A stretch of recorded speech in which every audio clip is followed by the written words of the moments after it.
একীভূত করে গঠন করা 5 ইসলামী ব্যাংকের গ্রাহকরা স্বাভাবিক লেনদেন করতে পারছেন। একই সঙ্গে জমানো টাকা তুলতে পারছেন ব্যাংকগুলোর আমানতকারীরা। সাধারণত গ্রাহকরা টাকা জমা দেওয়ার পাশাপাশি আমানত বীমার আওতায় 2 লাখ টাকা পর্যন্ত উত্তোলন করতে পারছেন।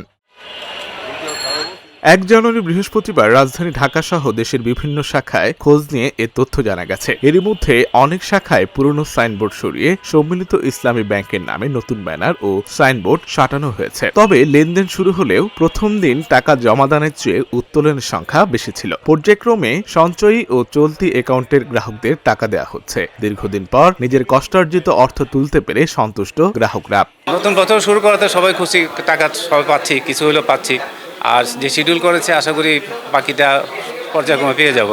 এখন আমার কাছে একটু ভালো লাগতেছে, দীর্ঘদিন যেহেতু আমরা একটু ভোগান্তির ভিতরে ছিলাম, তো আজকে একটু ভালো লাগতেছে আর কি। 1 লক্ষ টাকা নিচ্ছি, এতে আমার মতো অন্য গ্রাহক যারা আছে তারাও টাকা পেলে তাদেরও ভালো লাগবে এবং তারাও আশাবাদী হবে যে না, ব্যাংক টাকা দিতে পারবে। টাকাটা উঠাইতে অনেক সময় লাগছে, হয়তো আস্তে আস্তে ইনশাল্লাহ স্বাভাবিক হবে। ইনশাল্লাহ আস্থা ফেরানো যাবে ইনশাল্লাহ, এটা আমি মনে করি। যেহেতু সবকিছু চেঞ্জ হয়েছে, বাংলাদেশ ব্যাংক এটাকে ভালোভাবে তদারকি করতেছে।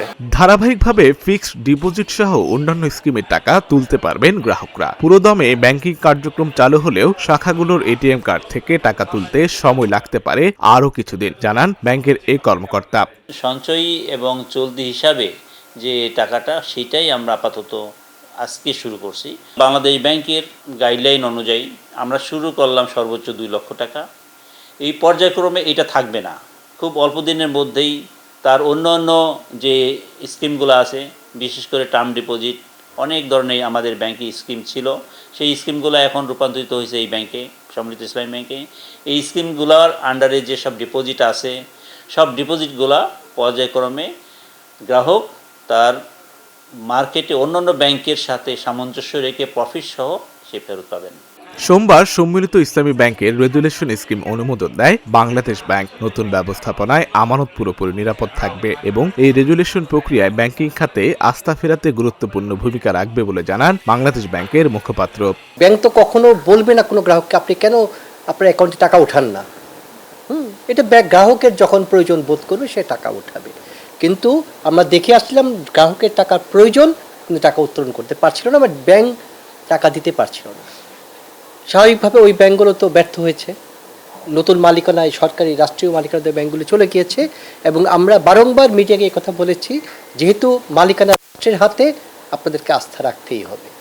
যে ব্যক্তি আজকে 2 লক্ষ টাকা ওঠার সুযোগ পেয়েছে, কালকে সে আর টাকা উত্তোলনের সুযোগ পাবে না, তার অ্যাকাউন্টে যাই থাকুক না কেন।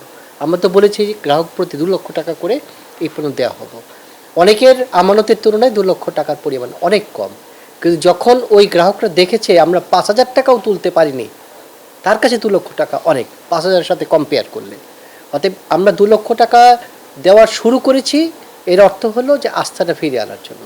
অনিয়ম ও ঋণ কেলেঙ্কারির কারণে দীর্ঘদিন সংকটে থাকা শরিয়া ভিত্তিক এসব ব্যাংকে গত 5 নভেম্বর ব্যাংক রেজুলেশন অধ্যাদেশ 2025 অনুযায়ী প্রশাসক নিয়োগ দেয় বাংলাদেশ ব্যাংক। পরে 5 ব্যাংক একীভূত করে সম্মিলিত ইসলামী ব্যাংক গঠন করা হয়।